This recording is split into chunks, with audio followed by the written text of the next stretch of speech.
Hey y'all, this is Don, aka the Interactive Nanny, coming to you guys live and in living color from dun, dun, dun, dun, Interactive Nanny's world, where love and play are interacting. So we're gonna have a story time this evening, and we're just gonna get into our little legends and our little leaders books tonight. Grab the littles so that we can sort of explore and learn and listen and enjoy the moment.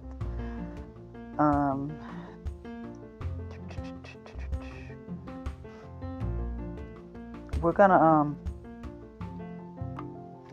start off with the Little Leaders, Bold Women in Black History. And this book, of course, if you don't already know, is by Vashti Harrison. And we're gonna be reading about and learning about Mary Bowser. So let's go into Mary so we can listen and learn about Mary Bowser. Hold on a second, let me get to her page. Okay, here we go. Mary Bowser, circa 1840, and there's a question mark next to when she passed, so we don't really know what year she died, but we're gonna learn about who she is. And she was a Civil War spy. Very little is recorded about Mary's life. What we do know is that she was born into slavery in Richmond, Virginia around 1840. She was purchased by the wealthy Van Loo family as a companion for their daughter, Elizabeth. The Van Loos were no ordinary family in the South, though. They had a secret. They were Northern spies and abolitionists involved in the secret Underground Railroad.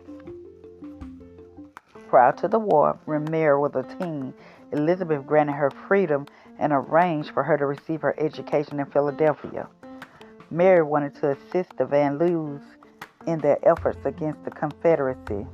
At that time, in the South, it was illegal for a black person to have an education or even read.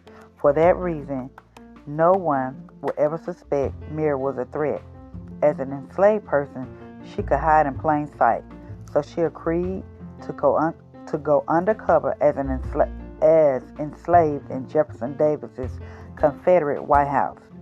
While cleaning, she would steal glances at Confederate confidential memos, and while serving dinner, she would eavesdrop on conversations between Confederate officials. She passed information about the troop movements and army plans to Elizabeth, who passed them along to Union officials. Rumor has it that Mary had a photographic memory and was able to read a page once and recite it back word for word. After the war, Mary educated freed slaves and traveled around the United States giving speeches. For a long time, she was careful to conceal her true identity, using a variety of aliases. Eventually, she disappeared completely, but she is remembered. In 1995, she was inducted to the Military Intelligence Hall of Fame. And that was Mary Bowser. All right, out of the Little Legends of Exceptional Men in Black History, which is also by Vashti Harrison, we will read about Robert Smalls. Okay, so let's find Robert Smalls. Here we go. Hold on one second. Alright, here we go. Robert Smalls was born in 1839 and died in 1915.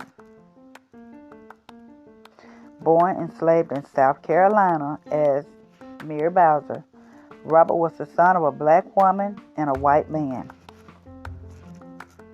Because his father was likely one of the white men on the plantation, as a child, Robert was given special treatment and was allowed to work on the waterfront in Beaufort. However, his mother made sure to educate her son about the dangers a black person faced in the pro-slavery South. Robert excelled on the water. Eventually, he earned the position of wheelman, effectively the boat's pilot and the highest job a black person could get on a ship. At 17, Robert fell in love with an enslaved hotel maid named Hannah. He wanted to purchase her freedom, but would never be able to make enough money. To stay together, they needed to escape. Because he had been sailing for many years when the Civil War began, Robert knew the Charleston waterways well. In 1862, while working aboard the Planter, transporting weapons and supplies for the Confederate Army, he saw his opportunity to make an escape. When the white officers left the boat for the night, Robert put on a big hat and gloves so that soldiers would think he was a captain. Quietly, the black crew picked up their families and some other enslaved people and set sail north, carefully navigating the Confederate ports. When they reached the Union blockade, they flew a white flag and Robert surrendered the ship along with all Confederate supplies on board. Robert became a national hero and celebrity.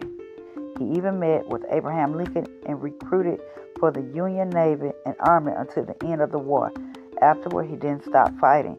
He moved back to South Carolina, opened a school, and started a newspaper for black people. His record as a war hero helped him become a delegate at the post-war Constitutional Convention in South Carolina, and in 1874, he was elected to the U.S. House of Representatives. Robert was a daring and determined man who fought for his country, his people, and his freedom. And that was Robert Smalls. Robert Smalls. So we read and learned about Mary Bowser and Robert Smalls tonight on this episode of Interactive Nanny's World. I hope you enjoyed this episode. I hope you enjoy the rest of your week. Those of you that are out, enjoy these couple of weeks out for the Christmas and New Year holiday. Stay tuned to Interactive Nanny's World for more fun and more learning and education. Remember to listen, like, share, and subscribe Interactive Nanny's World to anyone who's a child or who has children, who works with children in any capacity, or anybody who's just a child caregiver in any way, shape, fashion, or form. Until next week, this is Stein, aka the Interactive Nanny, signing off from Interactive Nanny's World, where love and play are interactive. And I will see you guys. Well, not see you guys. Sorry about that. I will talk to you guys next week on Interactive Nanny's World. Until then, bye bye.